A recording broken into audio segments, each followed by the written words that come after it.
Hello everyone. आज के video में देखेंगे साइकोलॉजी के टॉप मोस्ट इम्पोर्टेंट क्वेश्चन जो आपके बीपीएससी 3.0 और स्टेट 2024 को क्वालिफाई करने में काफ़ी ज़्यादा मदद करेगा। क्योंकि आपके पास बिल्कुल भी टाइम नहीं है। अगर अभी तक आपने अपनी पढ़ाई को स्टार्ट भी नहीं किया है तो आप यूट्यूब पे जाकर हमारे प्ले लिस्ट में चेकआउट कर सकते हैं। उसमें काफ़ी मैंने डिटेल में एनसीईआरटी और बहुत सारे ऐसे क्वेश्चन हमने ऑलरेडी इस चैनल पे किए हुए हैं जिससे आप अच्छे से प्रैक्टिस कर सकते हो। याद रखना, बिना प्रैक्टिस किए आप किसी भी पेपर को क्वालिफाई नहीं कर सकते हो। चाहे आप कितनी भी थ्योरी को रट्टा मार लो, कितना भी डिटेल में आप गूगल कर लो, सर्च कर लो, लेकिन जब तक आप क्वेश्चन का प्रैक्टिस नहीं करते हो आपके अंदर एक कॉन्फिडेंट बिल्ड नहीं होता है। इसलिए हमने यूट्यूब चैनल पे बहुत सारे क्वेश्चन ऑलरेडी कर रखा हुआ है और अभी भी हम जो इम्पोर्टेंट है आपके एग्जाम के लिए उस क्वेश्चन को मैं इस वीडियो के माध्यम से आपको बताता हूँ कि इस क्वेश्चन को आप ज़रूर देख लेना, क्योंकि ऐसे सारे क्वेश्चन हैं जो आपके एग्जाम में बार-बार पूछे जा चुके हैं, चाहे वो बिहार हो, चाहे यूपी, झारखंड, मध्य प्रदेश, ये सारे स्टेट में बार-बार जो क्वेश्चन एग्जाम में रिपीट होते हैं, मैं उसी क्वेश्चन को आपको प्रैक्टिस करा रहा हूँ कि हो सकता है सवाल आपके पेपर में देखने को मिल जाए। इसलिए आपके पास काफ़ी कम टाइम है। अगर आपको यूट्यूब पे वीडियो देखना पसंद नहीं आता, आपको समझ नहीं आता, तो आप इसका नोट्स ले सकते हो। सिर्फ़ आपको 200 में प्रैक्टिस सेट ले सकते हो जिसमें आपको 1500 प्लस क्वेश्चन साथ में व्याख्या सहित दिया जा रहा है, जिससे आप पढ़कर आसानी से अपने डाउट को क्लियर कर सकते हो। और मोस्ट इम्पोर्टेंट एनसीईआरटी, आप प्रैक्टिस करो या ना करो, अगर बिल्कुल भी टाइम नहीं है आपके पास तो एनसीईआरटी ज़रूर कंप्लीट करना। एनसीईआरटी बिना आपको बाद में पछतावा ना होना पड़े, क्योंकि इतना गोल्डन मौका बिहार सरकार दोबारा बहुत कम देती है आपको बिहार में टीचर बनने के लिए। बैक टू बैक नौकरी आने वाली है, तो अभी से अपनी तैयारी को स्टार्ट कर सकते हो बीपीएससी 4.0 के लिए और स्टेट के लिए। तो सब कुछ आप पे डिपेंड करता है कि आप सीरियस हो कि नहीं अपने लाइफ को लेकर, अपने लाइफ को लेकर कुछ लाइफ में बड़ा करना चाहते हो कि नहीं चाहते हो, ये सब कुछ डिपेंड करता है आप पे। लेने के लिए आप मुझे इस नंबर पे व्हाट्सएप कर सकते हो। बाकी जो भी मेरे से हेल्प हो सकती है आपको गाइड करना, पेपर कैसे क्वालिफ़ाई होगा, कैसे आपको पेपर अटेम्प्ट करना चाहिए, कौन से क्वेश्चन को पहले सॉल्व करना चाहिए, ये सब कुछ मैं आपको गाइड कर दूँगा प्रॉपर। मैं अपने एक्सपीरियंस पे, जैसे कि मैंने 2 बार स्टेट और बीपीएससी क्वालिफ़ाई किया हूँ, तो मैं अपने एक्सपीरियंस के बेसिस पे मैं आपको गाइड कर दूँगा कि सबसे इम्पोर्टेंट होता है गाइड। आप चाहे कितना भी पढ़ लो, अगर आपका गाइडेंस बेटर नहीं है, आपको आइडिया नहीं है पेपर में क्या क्वेश्चन सबसे पहले किस टॉपिक को पढ़ना है, तो आप कोई भी पेपर क्वालिफ़ाई नहीं कर सकते हो। सब कुछ आपको मिल जाएगा सिर्फ़ 300 में। इतना पैसा तो हम किसी पे भी खर्च अपने पॉकेट मनी खाने-पीने पे खर्च कर देते हैं। तो बाकी आप समझदार हो, अगर आप लेने में इंटरेस्टेड हो, तो आप मुझे इस नंबर पे व्हाट्सएप कर सकते हैं। तो चलते हैं पहले क्वेश्चन पे। यहाँ पर देख सकते हो मनोविज्ञान, ठीक है? ये सवाल ऑलरेडी आपके प्रीवियस ईयर क्वेश्चन का पूछा हुआ सवाल है। ये ऑलरेडी पूछा हुआ सवाल क्या है? ये ऑलरेडी प्रीवियस ईयर क्वेश्चन ही है आपके किसी अदर स्टेट का। तो आज का पहला क्वेश्चन है आपका, त्रिकारक कारकीय अभिकल्प में उपचार समूह की संख्या कितनी होती है? आपको बताना है 3 फैक्टर फैक्टोरियल डिज़ाइन जो किया जाता है उसमें जो संख्या होती है वो कितनी होती है? 60 होती है, 20 होती है, 12 होती है या ऑप्शन डी है 62? तो इसका जो राइट आंसर होगा ऑप्शन आपका ए हो जाएगा 60। काफ़ी आसान सा है। आप इसे इंटू करोगे 3 इंटू 4 इंटू 5, मतलब आपका जो वैल्यू निकल के आएगा वो 60 आएगा। ऐसे क्वेश्चन आपको कंफ्यूज होगा कि इतना आसान क्वेश्चन कैसे दे सकता है। लेकिन सब जो खेला है वो सिर्फ लैंग्वेज का है। लैंग्वेज देखकर आप लोग डर जाते हो और सोचते हो कि क्या ही पूछ लिया। लेकिन अगर आप थोड़ा बहुत भी आपने पढ़ा है तो आप आसानी से इसका आंसर दे सकते हो। हर एक क्वेश्चन का जो आंसर होता है वो क्वेश्चन में छिपा होता है। क्वेश्चन नंबर सेकंड है, अविकल्प अंतःक्रिया की खोज कौन किया था? आपको पता होगा इंटरेक्शन, जो आप इंटरेक्ट करते हो एक दूसरे से, उसकी जो अंतःक्रिया की खोज थी वो किसने करा था आपको ये बताना है। पहला ऑप्शन है सुमेल समूह अविकल्प, एक समूह अविकल्प, द्विअक्षीकृत, या ऑप्शन डी है फैक्टरियल डिजाइन। तो इसका जो राइट आंसर होगा ऑप्शन डी होगा फैक्टरल डिजाइन। इसके बारे में आप यहाँ पढ़ भी सकते हो कि कारक अभिकल्प विभिन्न चरों के बीच अंतःक्रिया की जांच करता है, जिसे आप फैक्टरियल डिजाइन के नाम से जानते हैं। क्वेश्चन थर्ड है, निम्न में कौन सा प्रत्न संगठन का प्रत्यय सिद्धांत नहीं है? पहला ऑप्शन है कंटिन्यूटी, गुड फॉर्म, गैप या ऑप्शन डी है मोटिवेशन। याद रखना आपसे पूछा जा रहा है नॉट एसोसिएटेड विद प्रेफरल प्रिंसिपल। ठीक है, तो इसका जो राइट आंसर होगा ऑप्शन डी होगा। जो प्रतीय सिद्धांत है उससे मोटिवेशन का कोई भी संबंध नहीं माना जाता। तो ऑप्शन डी इसका राइट आंसर होगा। नेक्स्ट क्वेश्चन है, कौन सा विशिष्ट प्रत्यय अधिगम के लिए अत्यधिक कठिन होता है? ऐसे सवाल आपको बीपीएससी स्टेट में देखने को जरूर मिलेगा, क्योंकि इस बार जो आप एग्जाम होने वाला काफ़ी ज़्यादा इंटरेस्टिंग होगा कि क्वेश्चन का लेवल देखने लायक होगा कि क्वेश्चन कैसे पूछा जा रहा है। तो हर एक क्वेश्चन आपके एग्जाम के लिए काफ़ी इंपॉर्टेंट है। हर एक क्वेश्चन को सारे क्वेश्चन को अटेम्प्ट करना, क्योंकि कौन क्वेश्चन आपके एग्जाम में पूछ ले जाए किसी को नहीं पता। तो इसका जो राइट आंसर होगा क्वेश्चन नंबर 4 का वो होगा option D, by conditional concept, option D. जब केवल और केवल इसी प्रकार के द्विप्रंदित प्रत्यय होते हैं तो यह अधिगम के लिए बहुत कठिन होता है। हर एक क्वेश्चन का आपको आंसर दिया गया है, इससे आप पढ़कर अपने डाउट को क्लियर कर सकते हो। क्वेश्चन 5 है, वो घटना जो मस्तिष्क संरचना एवं मस्तिष्क के प्रकार का मापन करता है। चलिए इसका ऑप्शन देख लेते हैं। पहला ऑप्शन है आपका मैग्नेटिक प्रतिध्वनि सिद्धांत, ऑप्शन बी है कंप्यूटराइज अक्षीय विकिरण चित्र, या ऑप्शन सी है स्थिति उत्सर्जन विकिरण चित्र, या option D none of these. तो इसका जो राइट आंसर होगा ऑप्शन सी होगा, position emission tomography, option C. इसके बारे में आप जब पढ़ोगे तो आपको यहाँ पे देखने को मिलेगा कि जो आपकी पोस्टोन इमेशन टोमोग्राफी होती है वो एक मस्तिष्क की संरचना और उसके प्रकार्य दोनों का अध्ययन कर सकती है, जिसे आप एफएमआरआई से भी मस्तिष्क की संरचना और उसके कार्य का अध्ययन किया जा सकता है। अगला क्वेश्चन है, मस्तिष्क का वो भाग जो गोलार्ध के साथ सामने की ओर और पीछे मध्य मस्तिष्क से जुड़ा होता है, इसमें थैलेमस और हाइपोथैलेमस होता है।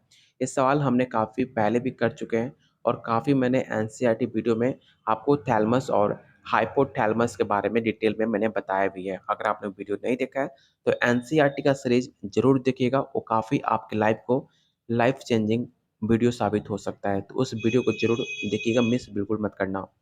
पहला ऑप्शन है लिम्बिक संस्थान, ऑप्शन बी है मेडुला ओब्लांगेटा, या ऑप्शन सी है डाइप्सेफ्लाइन, या option D all of these.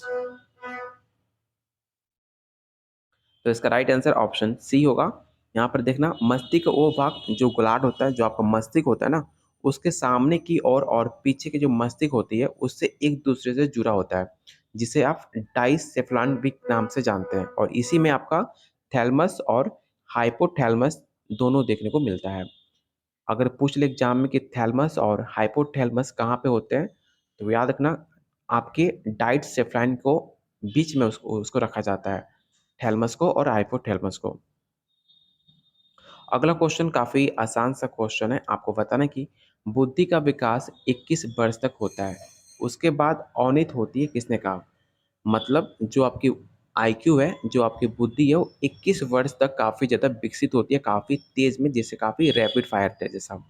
उसके बाद जो आपकी बुद्धि होती है वो काफ़ी स्लोली होती है, आपको सही गलत की पहचान होने लगती है, मैच्योर होने लगते हो। आपके पास जो ऑलरेडी 21 ईयर्स में जो आपने जितने भी ज्ञान लिए हैं, उसको लेकर आप उसे विस्तार करते हो, उसे एक्सपेंड करते हो। किसने कहा था? आपको ये बताना है। टर्मन ने, थॉर्नडाइक ने, वेस्लर, या ऑप्शन डी है कैटल। इस सवाल को वीवीआई क्वेश्चन टिक आउट कर लेना और याद रखना, ये जो स्टेटमेंट है आपके थॉर्नडाइक द्वारा दिया गया था, जिन्होंने ट्रायल एंड एरर का भी सिद्धांत दिया था। इसे भी याद रखना, ट्रायल एंड एरर। ये सवाल बिहार स्टेट के लिए इंपॉर्टेंट है। अगर पूछ ले कि ट्रायल एंड एरर सिद्धांत किसने दिया, तो याद रखना थॉर्नडाइक ने। क्वेश्चन नंबर 8, लंबाई एवं विश्वसनीयता के मध्य संबंध को निर्धारित किया जा सकता है। लेंथ को और रेलेबिलिटी को कैसे आप डिटरमाइन कर सकते हो उनके बीच को? तो याद रखना एक फार्मूला होता है आपका R N N equal to N R 11 by 1 plus N minus 1 R 11। ठीक है, ये फार्मूला काफ़ी इंपॉर्टेंट है आपके लंबाई को और उसकी रेलेबिलिटी को मापने को लेकर। तो इसका राइट आंसर ऑप्शन बी होगा।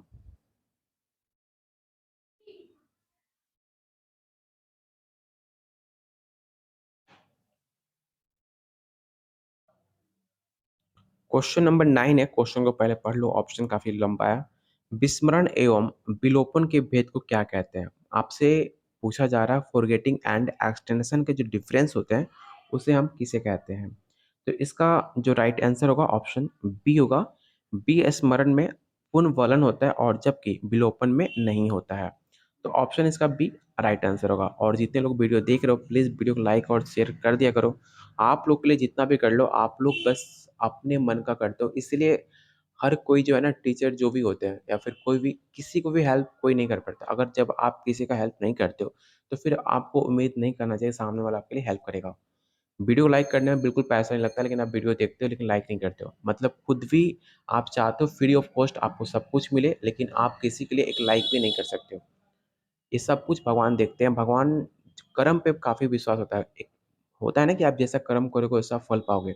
जब आप वीडियो देख रहे हो, एक लाइक आपसे नहीं होता, सेल्फिश इतना बन जाते हो कि एक लाइक भी नहीं किया जा सकता। तो सेम आपको फल सेम मिलता है, जैसा आप करोगे वैसा पाते हो। जब आप किसी के लिए हेल्प करोगे तो ऑटोमेटिक है भगवान आपके लिए अच्छा करेंगे, चाहे दूसरा कोई होगा वो भी आपको हेल्प करेगा। लाइक करने से क्या होता है, लाइक करने से बस मुझे मोटिवेशन मिलता है कि जो मैं आपके लिए मेहनत कर रहा हूँ या मैं इतना आपके लिए जो सोचता हूँ, इतना एफर्ट करता हूँ, वो मैं आपके लिए सही कर रहा हूँ। लेकिन आप जब लाइक नहीं करते तो मुझे लगता है शायद आपको वीडियो पसंद नहीं आ रही है, या फिर मैं जो आपको क्वेश्चन प्रैक्टिस करा रहा हूँ, वो आपको इम्पोर्टेंट नहीं लग रहा। एक लाइक करने से होता है कि मुझे और लगता है कि मैं और सर्च करूँ आपके लिए ऐसे क्वेश्चन जो आपके एग्ज़ाम में डायरेक्ट देखने को मिले और आपका सिलेक्शन हो जाए। जब आपके लिए कोई इतना सोच रहा है, तो बस आपको एक लाइक करना है। जो कि आपको फ्री ऑफ कॉस्ट है, कोई भी आपको ना हाथ में दर्द होने वाला है, ना आपको कोई एक पैसा लगने वाला है। तो लाइक कर दिया करो, बस एक एनर्जी मिलती है आप लोग के लिए और ज़्यादा मेहनत करने के लिए। बाकी ऊपर वाला देख रहा है, जैसा आप कर्म करते हो वैसा आपको फल मिलता है, चाहे कोई भी हो, चाहे मैं हूँ, चाहे कोई और हो। अगर मैं आपके लिए इतना मेहनत कर रहा हूँ, इतना बोल रहा हूँ, अगर मैं गलत करूँगा तो मेरे साथ भी गलत होगा। ये सब कुछ डिपेंड करता है आपके कर्म पे। तो आप हर किसी के लिए अच्छा सोचोगे तो आपके लिए भी अच्छा ही होगा। क्वेश्चन नंबर 10 है, वह अविकल्प जिसमें दोनों समूह का सुमेल किसी अन्य के चर में किया जाता है उसे हम क्या कहते हैं? तो उसे हम टू मैच ग्रुप डिजाइन के नाम से जानते हैं, जिसे हिंदी में द्वि सुमेल समूह अविकल्प के नाम से जाना जाता है। ये होता क्या है? तो यहाँ पर देख भी सकते हैं कि द्वि सुमेल समूह अविकल्प में दोनों समूह में किसी अन्य चर के साथ सुमेलित किया जाता है। क्वेश्चन नंबर 11 है, एकल समूह अविकल्प में नियंत्रण को किस तकनीक का प्रयोग अधिकांश किया जाता है? पहला ऑप्शन है यादृच्छिककरण, निराकरण, स्थिर, या ऑप्शन डी है संतुलन। तो इसका राइट आंसर ऑप्शन आपका ए हो जाएगा। क्वेश्चन नंबर 12 काफी इंपॉर्टेंट है। इस क्वेश्चन को विवेक क्वेश्चन टिक आउट कर लेना और बताओ कि निम्नांकित में कौन सा परिकल्पित निगात्मक विधि से संबंधित है? Hypothetical deductive method. Hypothetical deductive method मैंने कई बार बता चुका हूँ। ऐसी मेथड जो 11 वर्ष के उपरांत ये विकसित होती है आपके मस्तिष्क में, जिसे आप इंडक्टिव डिडक्टिव मेथड के नाम से जानते हो। इसे आप रूल टू एग्जाम्पल के नाम से भी बोल सकते हो, रूल टू एग्जाम्पल। ठीक है, जो कि आपके हायर क्लास के लिए, जैसे कि आप हो हायर स्कूल में पढ़ रहे हो, क्लास 12 का एग्जाम दे रहे हो, तो हायर स्कूल में हाइपोथेटिकल, जिसे बिना देखे आप रीजनिंग कर पाओ, उसे आप सोच पाओ, उसे इमेजिन कर पाओ, ये सब कुछ आपके हाइपोथेटिकल डिडक्टिव मेथड के अंतर्गत आता है। तो ये विधि जो है किससे संबंधित है आपको ये बताना है। तो ये संबंधित है आपके हॉल से। ऑप्शन सी इसका राइट आंसर होगा। क्वेश्चन नंबर 13 है, निम्नांकित में कौन सा गहराई प्रत्यक्ष का चित्रात्मक संकेत नहीं है? पहला ऑप्शन है मोशन, एरियल, रिलेटिव, या ऑप्शन डी है टेक्सचर। तो इसका राइट आंसर ऑप्शन ए हो जाएगा, मोशन पर्सपेक्टिव, जिसे गति परिप्रेक्ष्य के नाम से जानते हैं। अगला क्वेश्चन मोस्ट इंपोर्टेंट है। आपको बताना है कि प्रतिलोमी प्रत्यक्ष के वर्णन के लिए परितृप्ति घटना का प्रत्यय किसने दिया? क्या वो वर्धीमर थे, कोफका थे, कोलर एंड वाल्स थे, या option D none of the above. जो रिवर्सिबल प्रिसेप्शन के बारे में बात करता है वो थे कोलर एंड वाल्स। इन्होंने दोनों ने काफी टाइम तक एक दूसरे के साथ काम किया है, जिसका सिद्धांत माना जाता है रिवर्सिबल प्रिसेप्शन को लेकर। तो इसका राइट आंसर ऑप्शन सी होगा। वयस्कों में जो सबसे अधिक सामान्य समस्या अनुभव की जाती है, उसे हम क्या कहते हैं? Sleep problem experience by the elderly is known as. Question 15 का जो राइट आंसर होगा ऑप्शन बी हो जाएगा निद्रा भ्रमण, ऑप्शन बी। इस सवाल को बीवीआई क्वेश्चन टिक आउट कर लेना। इस सवाल कई बार आपके एग्जाम में पूछा जा चुका है। बिहार स्टेट या बीपीएससी में ये सवाल पूछा गया था, ठीक है? और यूपी में फिलहाल पूछा गया था 2023 में। आपको बताने कि टॉरेंस का क्रिएटिव थिंकिंग परीक्षण में कितने परीक्षण शामिल थे? एक टॉर्मन ने, आपको पता होगा, क्रिएटिव थिंकिंग को लेकर उन्होंने परीक्षण किया था। उसमें कितने परीक्षण सम्मिलित थे आपको ये बताना है। क्या 7 थे, 3 थे, 5 थे या ऑप्शन डी है 10 थे? तो इसका राइट आंसर ऑप्शन डी होगा। टोटल 10 टेस्ट हुए थे क्रिएटिव थिंकिंग को लेकर जो टॉरेंस के द्वारा की गई थी। तो इसका राइट आंसर ऑप्शन आपका डी होगा। क्वेश्चन नंबर 17 है, मैक्सिलेंड के योगदान की सबसे अधिक भूमिका क्या है? नाम सुना होगा मैक्सिलेंड। एनसीईआरटी में आपको क्लास 12 में चैप्टर 4 में नाम दिया होगा मैक्सिलेंड कंट्रीब्यूशन, जो कि संबंध है आपके अचीवमेंट मोटिव से, ऑप्शन सी।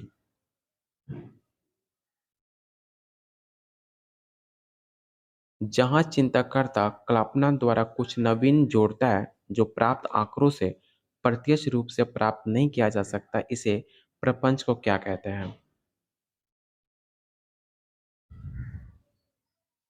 तो उसे कहते हैं इंडक्टिव रीजनिंग।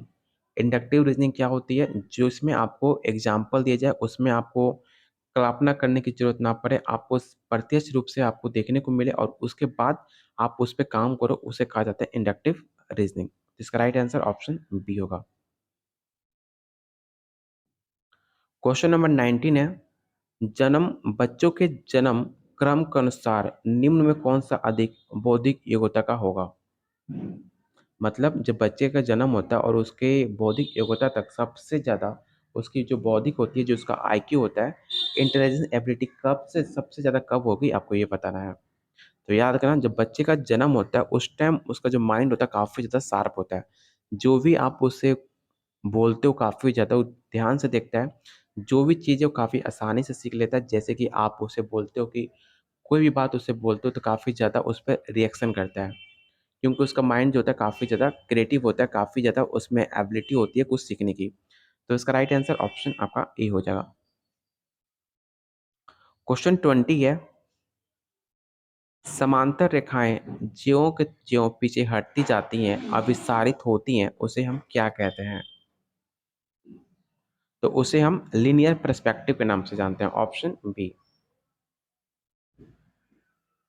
क्वेश्चन 21 है, कौन सा हिस्सा सुनने के लिए अत्यधिक आवश्यक है? पहला ऑप्शन है कोक्लिया, ऑप्शन बी है semi circular canal, option C है उच्चस्टीन नली या ऑप्शन डी है पिंडा। मतलब जो आप सुनते हो, सुनने के लिए सबसे ज़्यादा ज़रूरी क्या है आपको ये बताना है।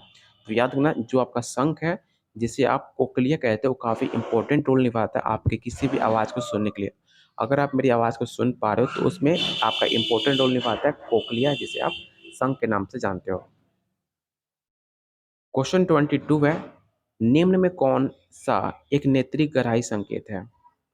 पहला ऑप्शन है relative size, linear perspective, interposition या ऑप्शन डी या ऑल ऑफ दिस। तो इसमें राइट आंसर ऑप्शन डी होगा, ऑल ऑफ द अबव। अगला क्वेश्चन काफ़ी इंपॉर्टेंट है। मैंने कई बार आपको बता चुका हूँ हाइपोथैलेमस। तो हाइपोथैलेमस क्यों उपयोगी है आपको ये बताना। अगर आपने पहले का वीडियो देखा है तो इसमें ऑप्शन बिना देखे भी आप इसका आंसर टिक आउट कर सकते हो। तो इसका राइट आंसर होगा ऑप्शन डी, क्योंकि हाइपोथैलेमस आपकी नींद को, आपकी भूख और प्यास और आपके दैहिक तापमान से सारे चीज़ आपकी हाइपोथैलेमस द्वारा कंट्रोल किया जाता है। तो ऑप्शन इसका डी राइट आंसर होगा। क्वेश्चन 24 आपको बताना है कि निम्न में कौन सा वासंगीतशीलता की अनुपात का निर्धारण करता है? जो आपकी हेरिडिटी होती है उसको कौन ज़्यादा अनुपात को निर्धारण करता है, आपको ये बताना है। ये सवाल बीपीएससी के लिए काफ़ी इंपॉर्टेंट है, याद रखिएगा। इसका जो राइट आंसर होगा ऑप्शन ए होगा, H equal to V G by B T, option D A. और आज का लास्ट क्वेश्चन और काफ़ी मोस्ट इम्पोर्टेंट क्वेश्चन आपको बताना है कि where you place spontaneous interest, स्वयं प्रवृत्ति रुचि का आप कहाँ देखते हो? तो काफ़ी इम्पोर्टेंट क्वेश्चन है। आप कोई भी जो आपका इंटरेस्ट है, जो स्वयं के बारे में पूछ रहा है, तो आप अपने अंदर देखोगे। तो इसका राइट आंसर होगा option B instinct motive. Option B इसका राइट आंसर होगा। तो ये रहा आज का टॉप 25 मोस्ट इम्पोर्टेंट क्वेश्चन जो आपके बीपीएससी 3 और बिहार स्टेट क्वालीफाई करने में काफ़ी ज़्यादा मदद करेगा। तो अगर एक भी क्वेश्चन आपसे छूट गया हो, तो क्वेश्चन को ज़रूर देख लेना, क्योंकि ये सारे क्वेश्चन आपके एग्ज़ाम क्वालीफाई करने में काफ़ी इम्पोर्टेंट करेगा। अगर आप इसका नोट्स लेना चाहते हो, जो मैंने आपको ज्ञान दिया था, अगर उस ज्ञान से आप मोटिवेट हुए हो, तो आप ले सकते हो सिर्फ़ 300 में इस नंबर पे व्हाट्सएप करके, जो सिर्फ़ आपके पॉकेट मनी डेली के इतने आप खर्चे जो करते हो, उससे काफ़ी कम रेट में आपको दिया जा रहा है, जिससे आप अपने लाइफ़, अपने फ्यूचर को सिक्योर कर सकते हो। सब कुछ मिलेगा सिर्फ़ 300 में। लेने के लिए इस नंबर पे व्हाट्सएप कीजिए। वीडियो को लाइक और शेयर ज़रूर करना और कीप वॉचिंग, कीप शेयरिंग।